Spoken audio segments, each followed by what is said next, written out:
Gracias, Pau. 37 minutos pasan de las 5 de la tarde, seguimos aquí en el living y vamos a hablar de paleontología, cosa que no hablamos muy habitualmente aquí en el living. Creo que es la primera vez que vamos a hablar de eso. Esto debido a un descubrimiento que se hizo en nuestro país con huesos del primer dinosaurio uruguayo, o así parece ser. Vamos a hablar con los paleontólogos Daniel Perea y con Matías Soto, que estuvieron en todo el proceso, que viene desde hace muchísimo tiempo y quiero hablar precisamente de eso, pero primero los saludo. ¿Cómo andan? Muchísimas gracias por venir. Bien, gracias a ustedes. Por favor, un placer. Sabemos que estábamos charlando un poco fuera de aire, con muchísimas notas. Se agradece especialmente la buena voluntad y la buena onda con la que vinieron, así que va a ser una linda charla. ¿Se puede decir así el titular, el primer dinosaurio uruguayo? ¿Está bien decirlo así? Y se podría decir que es la primera especie Sí. uruguaya exclusiva. Que es exclusivamente uruguayo. Exclusivamente uruguaya, de dinosaurio, ¿no? De dinosaurios. Sí. Para ser un poco más gráfico respecto a este tema en particular, si podríamos ubicarlo en una imagen en cuanto a un grupo familiar dentro de los dinosaurios, es aquel que ayuda mucho la película, perdón que lo diga, Jurassic Park, que ayuda mucho a identificarlos cada uno, es aquel dinosaurio que es muy grande y que tiene el cuello muy largo, ¿no? Exactamente. ¿Viene de esa familia? Es parecido a ese grupo, a ese gran grupo de dinosaurios herbívoros, cuadrúpedos, Sí. y los mayores en tamaño de todos los dinosaurios, ¿no? Bien. Ese gran grupo de los saurópodos. Exactamente. Ujú. Si hablamos de dimensiones, es un animal dentro de los propios dinosaurios, obviamente. Es un animal muy grande, mediano. ¿En qué grupo está? Sí, dentro de los titanosaurios que van de 6 a 35 metros está a mitad de tabla porque tiene 15 Mitad de metros. tabla. Entre 15 y 16 metros. Sí. Vamos a meternos derecho en el... Vamos a mostrarle a la gente, si podemos, con nuestros compañeros técnicos, es un hueso, ¿verdad? Lo que tenemos aquí en la mesa. Es una vértebra de la mitad de la cola, no sé qué cámara la toma. Ahora le Ahí va. hacemos un primer plano, pero describí un poco qué es. Claro, esta es importante porque como es cóncava por delante y convexa por atrás, Sí. ya te permite identificar ese grupo de los titanosaurios. Ahí lo estamos viendo. Ahí está. Viste que es cóncava y convexa. Perfecto. Y la primera vértebra en particular era convexa a los dos lados y eso fue algo que nos llamó mucho la atención en este Novelar Titan, Sí. y porque solo lo tienen 4 o 5 titanosaurios y entonces servía para reducir mucho, digamos, La especie, digamos, y sobre todo la especificidad de la especie. claro, o sea, con qué otros titanosaurios estaba relacionado. Si no hubiera sido por esa vértebra sería más difícil. Claro. Sobre todo en cuanto a la exclusividad de que sea una especie especial de nuestro país. También, sí, también ayuda a eso, sí. A ese- En esa combinación de características está en el primer lugar, te diría, la vértebra Claro, esa. claro, totalmente. Decíamos al principio de la entrevista que es un proceso que lleva 19 años, leía hoy. En el 2005 es que se hace el primer descubrimiento. En el 2005 lo descubren en la empresa forestal, Sí. donde estaba el yacimiento este.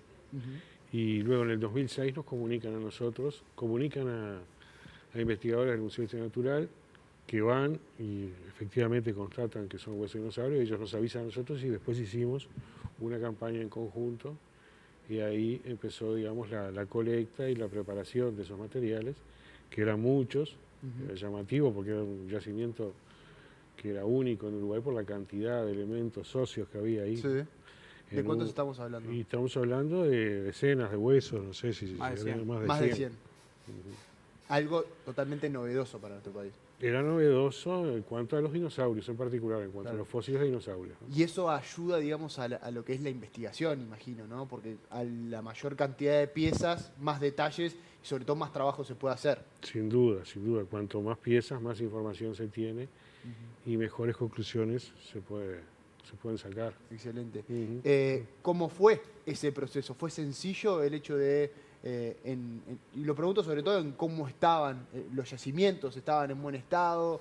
¿En un estado que es normal, digamos, para la cantidad de años que pasa? Sí, de acuerdo al trabajo paleontológico no fue de los más engorrosos. Bien. Lo único que sería engorroso es el peso que tiene cada uno de los huesos y lo que llevaba a acarrearlos, todos esos huesos Claro. en cajones. Eso es verdad.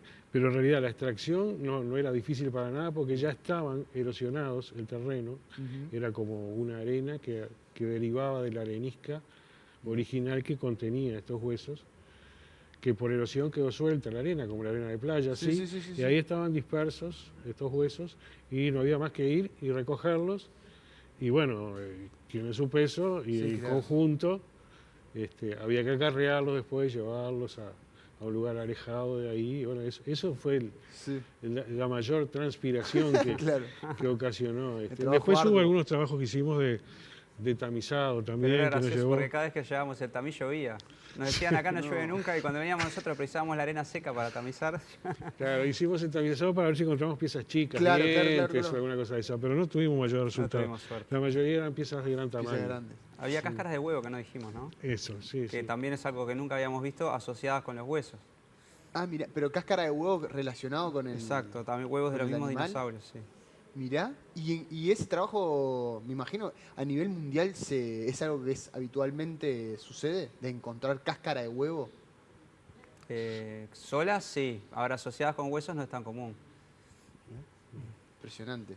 La verdad no tenía el dato y realmente es impactante, sobre todo la capacidad de que pueda mantenerse eso. Porque una cáscara de huevo, uno puede decir, es un hueso, es entendible que pueda sostenerse en el tiempo.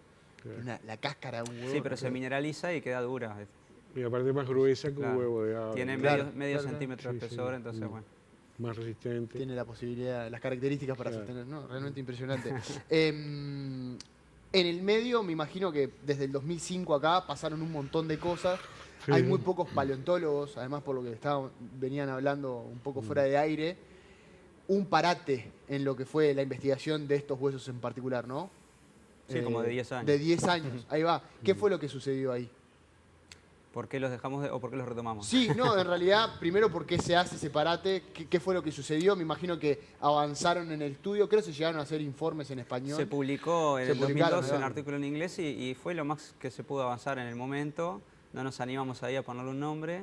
Yo andaba con las ganas, pero bueno, faltaba un poco más de evidencia más contundente. Claro, porque ese es un punto capaz que se le puede explicar al televidente, que es quizá una parte más administrativa o técnica de esta parte, que es uno investiga, hace los hallazgos y ahí se envían a determinados lugares y esos lugares son los que ratifican la investigación que hace. ¿Es así? Sí, se escribe en inglés y hay 2 o 3 colegas, pares, le dicen, que revisan el trabajo.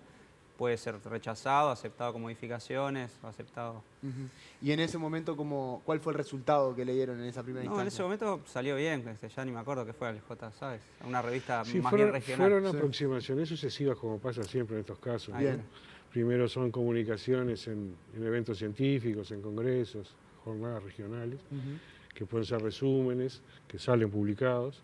Y luego trabajos in extenso, artículos científicos, que de repente tienen diferente profundidad, se puede llegar hasta cierto nivel de determinación de esos materiales y se va avanzando. Como se trabaja en ciencia, cada vez avanzando más, a medida que avanza la ciencia en el mundo, esto aporta información a nuestra investigación y eso va sumando para que nosotros llegamos a conclusiones más específicas, ¿no? El motivo por el cual un poco dejan de lado estos hallazgos y esta investigación tiene que ver con las tareas propias del paleontólogo, es decir, ¿tenían otras cosas que hacer, otros trabajos? ¿Cuál fue el motivo de...? Había otras cosas, pero aunque no hubiéramos tenido otras cosas, mucho más no podíamos avanzar. Ahora, 10 años después, con nuevos materiales, con la visita de colegas que aportaron desde su óptica, con lo que se sabe del resto de los titanosaurios, por ejemplo, en Argentina hay como 40 especies ya a esta altura, el análisis que haces ahora es mucho más detallado que el que podías hacer en aquella época. Claro. Sí. Y en base a eso es que retoman y el avance superior, o sea, avanzaron muchísimo más de lo que habían avanzado hasta ese punto. Y ahora los huesos están descritos con una profundidad que sí, que digamos, más jugo no se le puede sacar. Claro. Pero no se podía llevar a cabo cuando dejaron el Y a menos proyecto. que hubiera requerido, digamos, viajar a distintos países, ver colecciones, comparar hueso a hueso, hubiera sido un trabajo más demandante. Entonces, bueno, ahora sí, porque ahora con colegas especialistas en saurópodos, por ejemplo, Carballido de Argentina, y bueno, digamos que ratificaron lo que nosotros veíamos y le dieron un poco más de profundidad a la cosa y bueno, entre todos hicimos fuerza para que saliera. Sí, hubo un aporte interesante en un proyecto brasilero, el proyecto FAPES, del Fondo de Amparo a la Pesquisa del Estado de San Pablo, con investigadores de la Universidad de San Pablo, que fueron los que en el año 22, junto con nosotros, organizaron esas expediciones finales que seguimos relevando los terrenos para seleccionarnos bien de las rocas y demás, y también volviendo a visitar las colecciones Sí. y discutiendo con nosotros, llegamos a esa conclusión que la investigación que lideró Matías, ¿no? De esta nueva especie. Sí. Y ahí aparece lo que querías hace muchos años atrás, que era ponerle el nombre. Sí, pero supongo que en aquella época tenía algún otro nombre pensado. Pero bueno, sí, salió, se dio. ¿Y cómo fue ese proceso? Que me imagino que el hecho, porque claro, hay una parte de la investigación que es recontra importante, pero el hecho de darle el nombre también es en definitiva lo que va a figurar a nivel histórico. Cuando se repasen los libros de la historia de la paleontología de nuestro país, va a aparecer el nombre. Y ahí la importancia de lo que uno quiere recalcar también, Sí. lo que uno quiere destacar. Exacto. Y no había tantas combinaciones, porque si te pones a Era pensar, si complicado, nos queríamos ¿no? dedicar o a la Celeste, o a Uruguay, o a Paysandú, o a la universidad, a la Sí. UDELAR. Y después terminaciones pueden ser Saurus, que es demasiado común, o Sí. Titán, que es lo más específico de este grupo, como algunos que ya hay. Y ahí bueno, se optó por Udelar, Titán, UDELAR, Titán. Celeste. Celeste como especie se le podría haber puesto, no sé, uruguayensis, pero también es tan común. Claro. Que por qué no celeste, que aparte sabiendo que la selección los menores habían salido campeones hace poco. Claro. Lo curioso es que a mí no me gusta que se esté hablando de este animal por el nombre, por la Sí, gente que no le gusta el claro. nombre, prefiero que se hable por la importancia del hallazgo, llámese como se llame. Sí, totalmente, totalmente. Y me das el pie para hacerte la pregunta que les quería hacer, que es, está bien, se llega al hallazgo, se ratifica por parte de los diferentes revistas, etcétera, especialistas, toda la investigación que ustedes hicieron durante estos años, pero ¿qué significa para el país llegar a este hallazgo y que se ratifique a nivel internacional y regional lo que vienen investigando?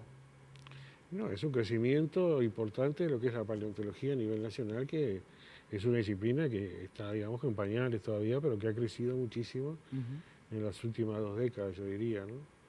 En cuanto a hallazgos, en cuanto a trabajo, en cuanto a apoyo por agencias de investigación, tanto de la UDELAR como la ANI, o como inclusive extranjeras, como te mencionaba. Sí.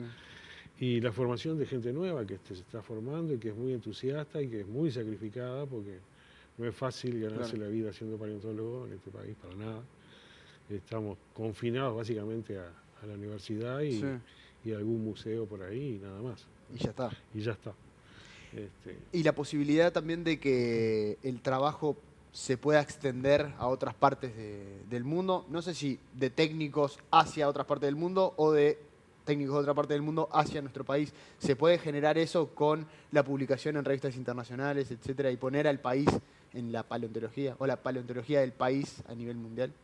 Yo creo que esto ayuda, ¿no?, a que se ponga un poco como el foco. Capaz que alguien dice, mira, Uruguay no lo tenía. Claro. Y capaz que sale después algún trabajo conjunto, vaya uno a saber. Hace poco un alumno mío y amigo estuvo en salida de campo en la Patagonia y también aprendió pilas, generó contactos, capaz que hace algún trabajo allá. Está bueno esa ida y vuelta. Sí, totalmente. Si tenemos que decir respecto a Uruguay, ¿se puede pensar, o pensando sobre todo a futuro, se puede pensar en descubrir nuevos huesos o es algo que es difícil de prever? No, yo te podría decir con total seguridad que se van a seguir encontrando huesos de fósiles de todo tipo, incluyendo dinosaurios, que no son los más fáciles de encontrar, pero Claro. también dinosaurios, porque el conocimiento de dinosaurios se incrementó, ya te digo, en los últimos 20 años muchísimo en el país, muchísimo, como nunca, ¿no? La paleontología de la era mesozoica fue prácticamente que eran poco el conocimiento, pocos trabajos realizados. Y si comparamos las últimas 2 décadas, vamos a ver que el crecimiento ha sido exponencial en cuanto a conocimiento. O sea que es una disciplina que está en pleno desarrollo, la paleontología de vertebrados del Mesozoico de Uruguay, de la era de los dinosaurios, ¿no? De hecho, tenemos algunos trabajos en distintos grados de desarrollo de nuevas cosas que van a salir. Sí, sí. Ya no tanto ponerle un nombre nuevo, porque eso ya es muy difícil, ¿no? Es como el sueño del pibe. Habíamos bautizado una tortuga y un pterodáctilo, faltaba el dinosaurio. Claro. Es verdad. Una cosa interesante que quería destacar es las huellas de dinosaurio, las únicas huellas de dinosaurio que hay, que están en Cuchilla del Ombú, en Tacuarembó, que son del periodo Jurásico y que ya se empiezan a exponer, fueron techadas, y va a ser el primer museo paleontológico en sitio de Uruguay. Mirá, no, En la ruta 26, Cuchilla del Ombú. es un buen dato. Y en esos lugares particulares donde se dan este tipo de hallazgos de las huellas, pero también los huesos, ¿hay alguna posibilidad de hacer excavaciones, de hacer algún tipo de maniobra para descubrir o ver la posibilidad de que pueda existir algún otro hueso? ¿O eso depende más de la naturaleza, como pasó en este caso en particular, que alguien por cosas de la naturaleza termina dándose el descubrimiento? Esto fue digamos, un proceso de erosión natural. Sí. Y no sería capaz lo indicado trabajar con maquinaria porque terminarías acelerando el proceso de erosión de esa gran cárcava que la idea era que no pasara. Entonces en ese caso no, pero por ejemplo el mes que viene en Tacuarembó vamos a estar trabajando justamente tratando de exponer un nivel que quedó tapado y que para nosotros es fundamental acceder a eso. Ujú. Que además es cierto también que cuando uno accede a la maquinaria o accede a esos lugares a través de la maquinaria, uno puede, además de generar un cambio en lo que es el suelo, puede deteriorar las piezas que eventualmente estén ahí. Exactamente, hay que tener mucho ojo, Hay que hacerlo con cuidado, sí. mucho cuidado. Bueno, en Argentina, por ejemplo, en grandes obras hay paleontólogos a pie de obra, ¿viste? Que donde sale algo paran todo. Claro, claro. Y eso a nivel de nuestro país no sucede, pero por una cuestión de Muy poco. conocimiento. Sí, y tampoco hay una desinterés. legislación Claro. tan firme como hay en Argentina o en Brasil, ¿no? Si alguien hiciera eso acá, yo me sacaría el sombrero. Sería necesario, porque además proyectos de obras es por absolutamente todos lados. Sería interesante en lugares que tienen mucho potencial fosilífero. Hay Hay que ver qué zonas pasará en Arasatí con el proyecto Neptuno, ¿no? Claro. Claro.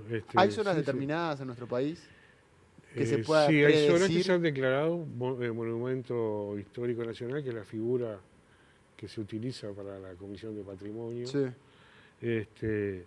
Y en este caso, de Cuchilla del Ombú, que te decía de las huellas, Tacuarembó. de Tacuarembó, es que es el primer yacimiento paleontológico que se declara monumento histórico nacional. Pero la pregunta que...